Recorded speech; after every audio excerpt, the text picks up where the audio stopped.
Long after the episode, Lennox asked the princess whether she was prepared to spend the rest of her life coping with the press. Her answer was telling in its naivete. She said, "Oh, Mr. Lennox, Prince Andrew will get married and I'll be forgotten about, and there'll be a new woman on the scene." And I said, "I don't think that's going to be the case." In truth, Diana would be hounded by the press for the rest of her life. I had a very bad time with the press because they literally haunted me and hunted me. Haunted and hunted, Diana struggled to cope with feelings the press would know nothing about, but which would shape the rest of her life and their coverage of it.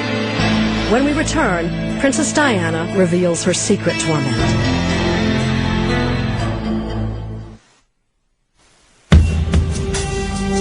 The life of a princess was turning out to be anything but a fairy tale, though few people knew how far from enchanted it was, until Diana made these tapes years later.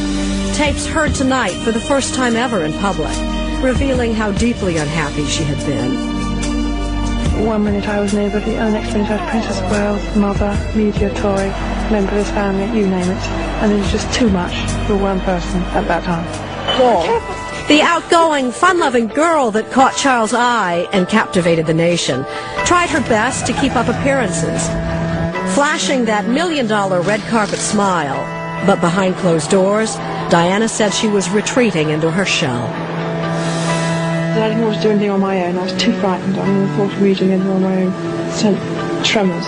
So I stuck with whatever Charles did, but the pace was phenomenal. It didn't get easier. I just got used to what people required from the Princess of Wales. What Diana thought wasn't going to come into it yet, so I hadn't got enough background. She felt desperately insecure. I hated myself so much. I didn't think I was good enough. I thought that was good enough for Charles. Oh, Dad's along with one's leg. I always used to think people would just look at me for my clothes, and I was desperate for the other side to come up or to be dealt with. I didn't know how to do it.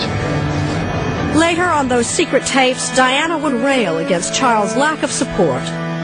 My husband made me feel so inadequate in every possible way, but each time I came up for air, he pushed me down again. I'll tell you this, if Prince Charles had said to her from day one, "Well done," on a regular basis, she would never have left the royal family. I'm really delighted that my wife has been able to come as well. Far from being distant and uncaring, his supporters say the prince was deeply concerned about his wife. He did all sorts of things to try and make her happy, and it made no difference whatsoever. And Diana was so needy that what she actually required was 100% of somebody's attention. The bulimia, first apparent during her engagement, by now was out of control. And I wasn't well at all. I told everybody I was tired the whole day, but there was the bulimia that totally taken grip of me. Suddenly in the middle of dinner, I got sick and come back again. And they said, "Why didn't you go off to bed?" And I felt it's my duty to sit at the table. Duty was all over the shop. I didn't know which way to turn at all. Soon, says James Colthurst, her eating disorder was a well-known fact in the royal household. The bulimia was evident, I think, to anybody who'd known her before and then subsequently saw her, and she became thinner and thinner. But for the millions fascinated by her every move, Diana was still the glamorous princess. It was an irony not lost on Diana herself. The public side was very different, obviously, from the private side. The public side, they wanted a fairy princess and come and touch them and everything would turn into gold, and all their worries would be forgotten. Little did they realise that the individual was crucifying herself inside because she didn't think she was good enough. Eventually, the bulimia began to take a toll in public. On this 1986 trip to Canada, Diana fainted while touring an exhibition with her husband. I never fainted before in my life, and we'd been walking around for 4 hours. We hadn't had any food, and presumably I hadn't eaten for days beforehand. When I say that, I mean the food staying down. And I remember walking around feeling really ghastly, and I didn't dare tell anyone I felt ghastly. And I put my arm on my husband's shoulder and I said, "Darling, I think I'm about to disappear," and slid down the side of him. The incident was quickly papered over as fatigue. Officials in Vancouver are blaming heat and fatigue for the fainting spell Princess Diana suffered. But the reaction behind the scenes was acid, Diana recalled. My husband told me off. He said I could have passed out quietly somewhere else behind a door. It was all very embarrassing. And inside me, I knew there was something wrong with me, but it was too immature to voice it. My wife is feeling much better now than she was earlier this afternoon. New Year's 1982. Just 5 months into their marriage, pregnant Diana was feeling wretched.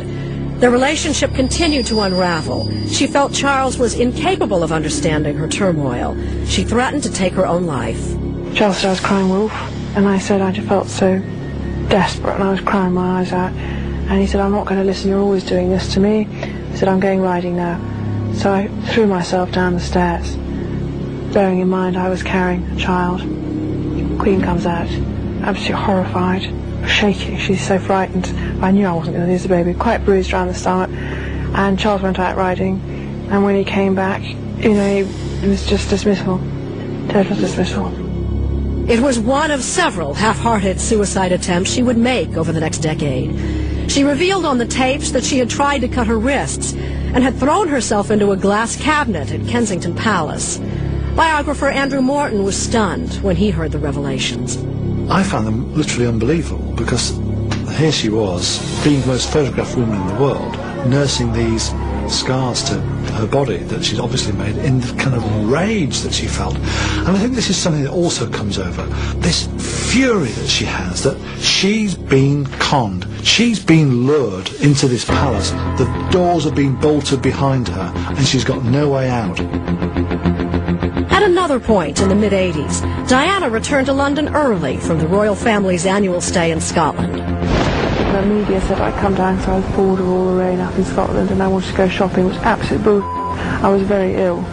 We were trying to hide that from everybody. I had to come down for treatment because I was so depressed, and I was trying to cut my wrist with razor blades. And she recalled another incident. After 5 years of being married, my sister Jane came up to see me, and I had a V-neck on and shorts. She said, Dutch, what's that marking on your chest? And I said, oh, it's nothing. She said, what is it? And the night before, I wanted to talk to Charles about something. He wouldn't listen to me. He said I was crying wolf. So I picked up his penknife off his dressing table and scratched myself heavily down my chest and my both thighs. There was a lot of blood, and it hadn't made any reaction whatsoever. Suicide attempts are desperate calls for help. It didn't much matter, Diana said. No one was listening. I was just so desperate. I knew what was wrong with me, but nobody else around me understood me. I needed rest and to be looked after inside my house, and for people to understand the torment and the anguish going on in my head.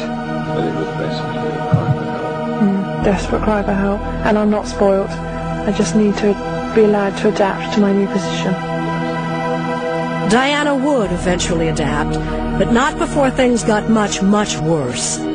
When we return, Diana recounts her darkest days.